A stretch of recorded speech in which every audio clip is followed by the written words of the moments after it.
Un forum sur le thème de la santé au travail était organisé aujourd'hui à Brive pour évoquer les multiples possibilités de reconversion ou de maintien dans l'emploi après un accident ou une maladie.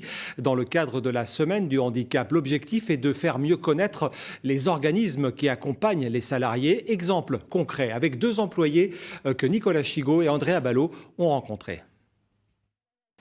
Jérôme Vaucher conçoit des enseignes publicitaires.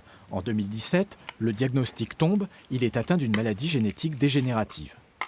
J'ai eu une première crise qui, entre guillemets, m'a fait avoir une double sciatique, une sciatique bilatérale, donc des deux côtés, plus le blocage des deux épaules.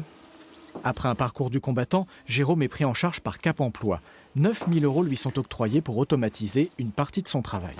Un ergonome est venu passer une journée avec moi, il a étudié avec moi les différentes phases de travail que je rencontrais et on a essayé de trouver les meilleures applications, les meilleures évolutions qu'on pouvait faire dans mes outils de travail pour que je puisse continuer à faire mon travail. Lisa Da Silva enseigne dans ce centre de formation pour être soignante. C'était son métier pendant une vingtaine d'années avant qu'une maladie l'empêche d'exercer. Impossible d'adapter son poste, elle a dû se reconvertir après un bilan de compétences. Ça a été très très dur. Très très dur. C'est parce que c'est quelque chose que j'ai au fond de moi. Et puis à un moment donné, voilà, votre corps vous rattrape et il vous dit non, là il faut arrêter.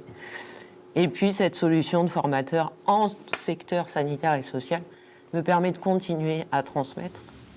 Reconversion ou aménagement de poste sont partiellement pris en charge par des organismes trop souvent méconnus. AGFIP, Transition Pro, Cap Emploi.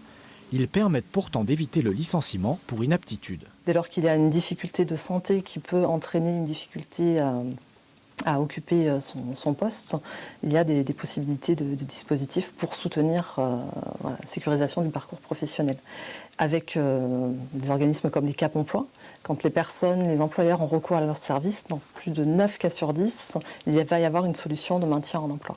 En 2021, en Limousin, 312 personnes ont été confortées dans leurs entreprises. Une dizaine ont bénéficié d'une reconversion. Ce n'est pas assez. Beaucoup ont droit à un accompagnement, mais ne le sollicitent pas, faute d'en avoir connaissance.